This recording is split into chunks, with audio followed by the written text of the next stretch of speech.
Right guys, something a little bit different today. I was recently contacted by someone from a company called Banggood. Now for those of you that might not have heard of it, they're a company based in China and they do a whole range of different products from electronics, tools, woodworking accessories. I mean, you name it, they've probably got it on their site.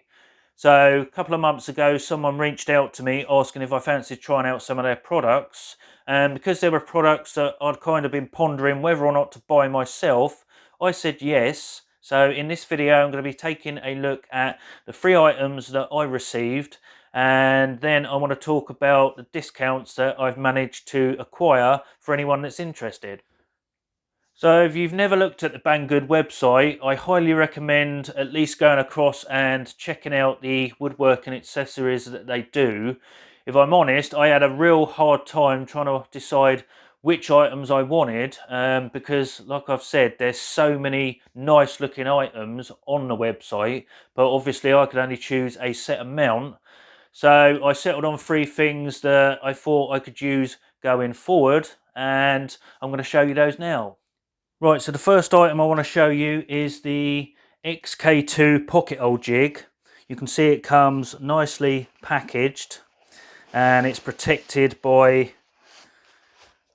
this padded foam, so it's not going to get damaged in transit, which was one of the things I was a bit skeptical about, but happy to say it turned up in 100% pristine condition.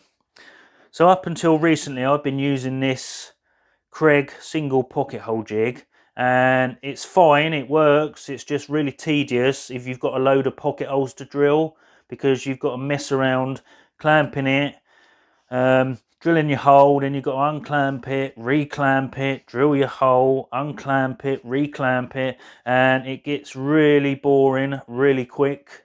So hopefully this is going to make the job a little bit easier.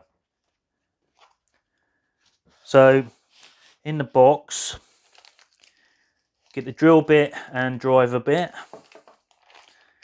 Get a very small amount of, looks like 1-inch pocket hole screws. And you get some plastic plugs. Now, I'm not sure I'd use those, but you've got the option if you wish. A bag of bits. And you get the pocket hole jig itself. Very weighty. It's made from anodized aluminum or aluminium, however you want to pronounce it, which is really nice, and it's finished in this lovely blue color, which I really like. So it's got a quick release toggle clamp, which is really nice, so you can adjust it to whatever thickness of material you're wishing to clamp, and it's just a case of loosen this one and then wind this in or out depending on the thickness of material. I'll show you what this is for in a bit. This is the drilling block, and you'll see on this side here you've actually got a scale, so you can adjust it to different thicknesses of material. So in this bag, get your depth collar, which goes on the drill bit once you've set the depth, and you get a couple of grub screws, 2 washers, small Allen key, and you've got these aluminium locking levers. And on the side of the actual drill block you've got different holes, so if you want to use it within the main body of the jig, all you've got to do is secure these through the slots in the side.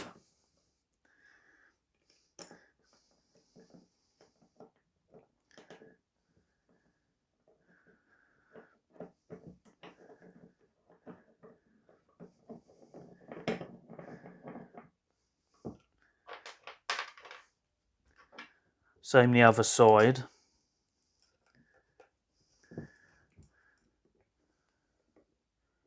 So to set the depth on the drill bit itself, fairly simple. Once you've set the thickness up and locked the drill block in place, simply insert the drill bit through until it hits the base, and then they say to lift it up 2 to 3 mil above this base, and then lock down the depth guide, and that stops your drill bit from going too deep. So real simple to use. Decide what thickness the material is and set it to the correct location. Put in your material, clamp it in place, and then it'd just be a case of drilling the hole.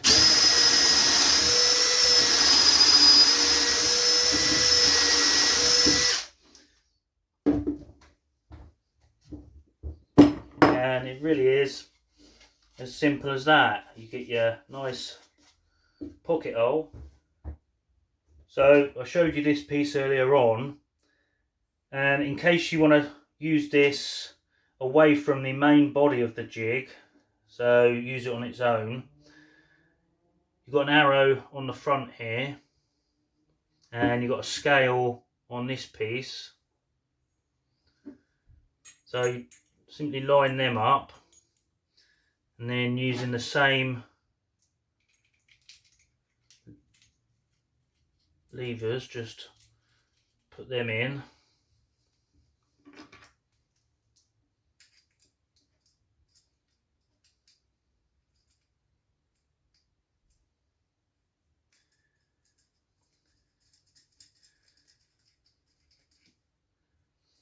And what that allows you to do is you can take this anywhere you like, and because of the shape of this bit, that hooks over the end of the workpiece, and then the scale on the front here, you can slide it, choose whatever thickness of material you're drilling into, lock it off like you normally would, and then you can clamp it and then drill your pocket holes.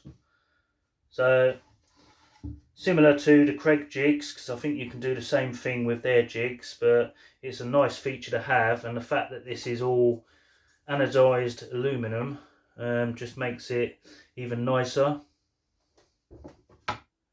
Right, so the second item are these clamping squares. Now these are made from anodized aluminium. So in a set you get 2 of these bits, 4 of these bits, 4 of these L-shaped threaded bars, and 4 little knobs. You can see it's well packaged, so it's not going to get damaged in shipping, which is good. So I'll get it out of the box and show you how they work. So I'm sure you've seen these on other YouTube channels or Instagram. Really well machined. I love the colour. On the edges on both sides you've got a scale, and as you can see there's multiple holes, and how they work is you basically get your 2 pieces that you want to join together. Bar goes through one side, put this little clamp on the other, and then it's tightened in place with the plastic knob. And I mean, you can have these positioned wherever you want. So to give you a quick idea of how they work, now you can either position them on the inside of the corner or the outside, whatever suits you. You want to make sure that you kind of wind the plastic knobs in, so you ain't got to mess around trying to hold the L bracket and wind these in and stopping it all from falling off. So get them to the point where they're fairly tight, but you can still move it. Then you can make sure you line the corners up where you want them, and then you can clamp them down. Now you might want to be careful depending on what you're actually clamping, because there is a chance it could mar the surface. But that's basically how they're designed, and I mean you can locate these anywhere you like, and it's really simple to do.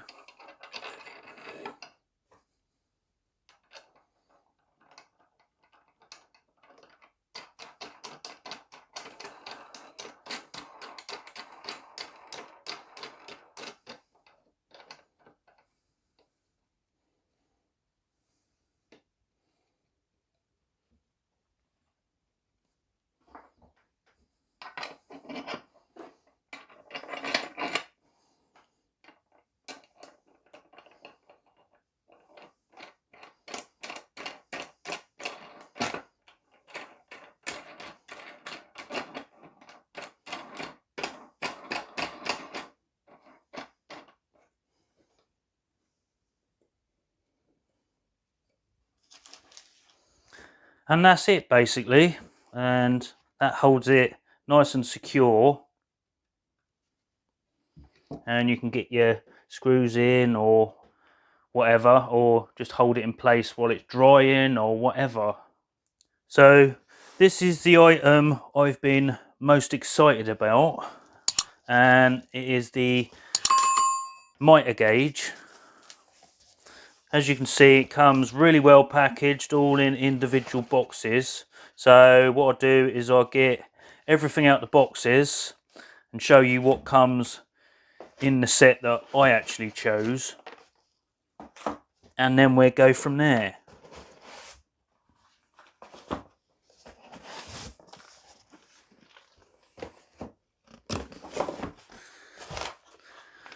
Instructions in multiple languages, including English.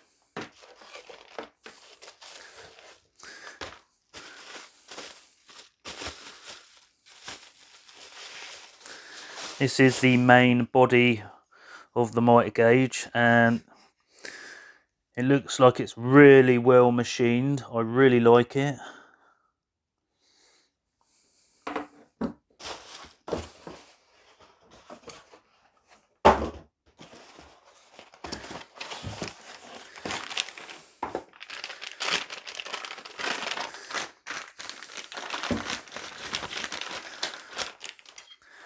Aluminium fence with scale and T-track.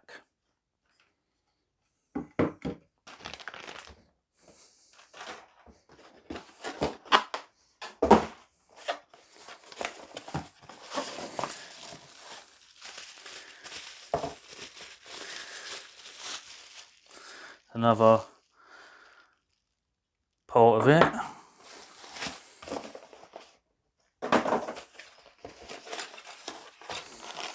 A bag of fittings and fixtures. That's the metal handle.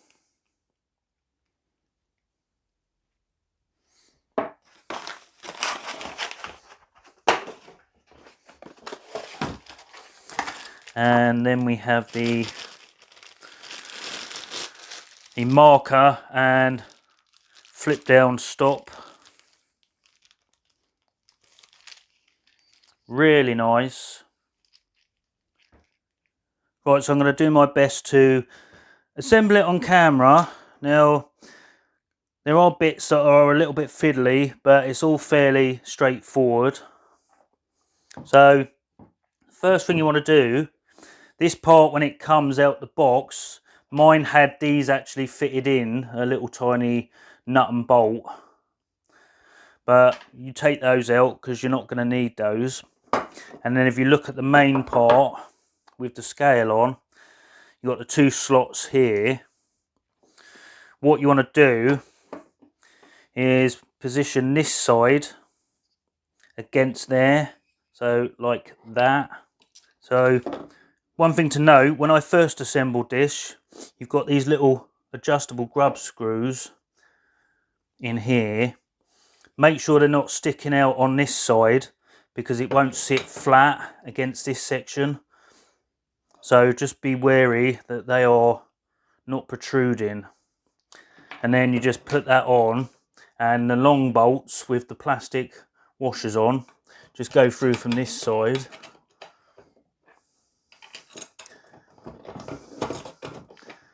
Like so. Then on the other side, you've got the bits that run in the T-track. So making sure they're the right way round, just wind these on. And don't put them all the way in, because then you'll have trouble sliding the fence on. So then what you want to do is remove the plastic end caps. You might as well take them both off, because you're going to need them both off. And then you have to locate these in this slot. They can be a little bit fiddly.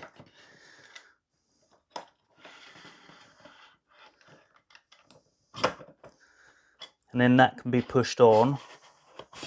Then you can take your stop and just position this part in the top T-track, making sure that the flip is towards the front.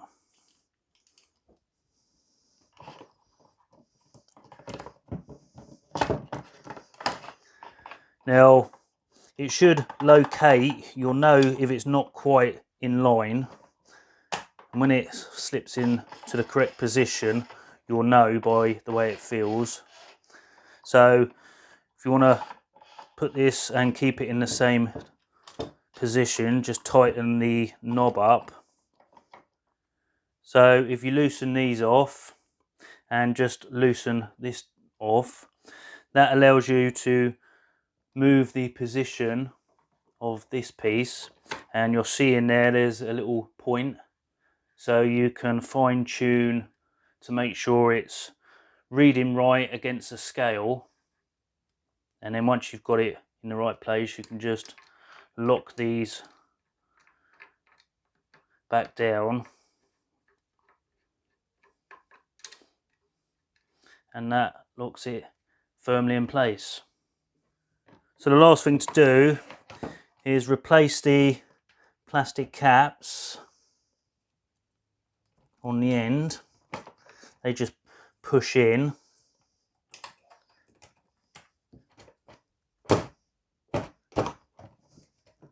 He says, yep.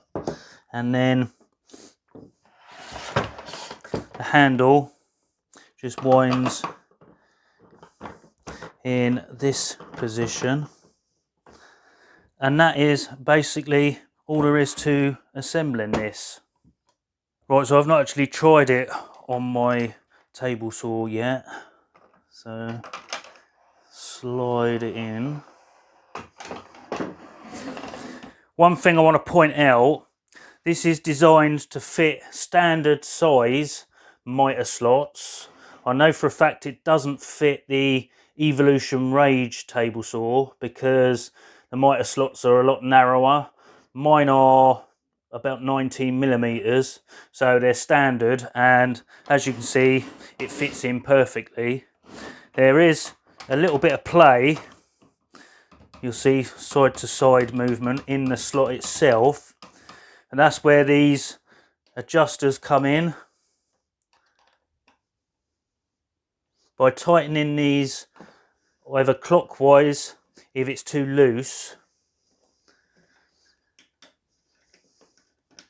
it expands these little like rubber washers or plastic washers and actually tightens it up within the slot. So depending on whether it's too tight or too loose, if it's too loose you do them up clockwise.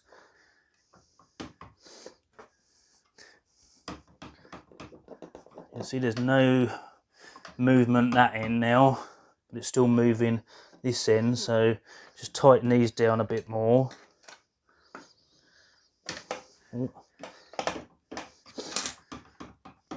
Still a little bit of movement.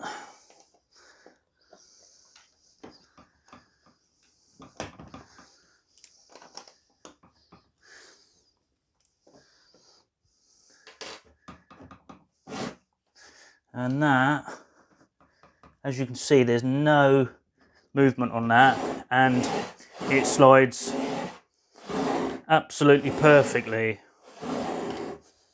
And there is one of these under this part of the fence, so you probably have to slide this out the way to actually adjust that. But that's certainly a lot better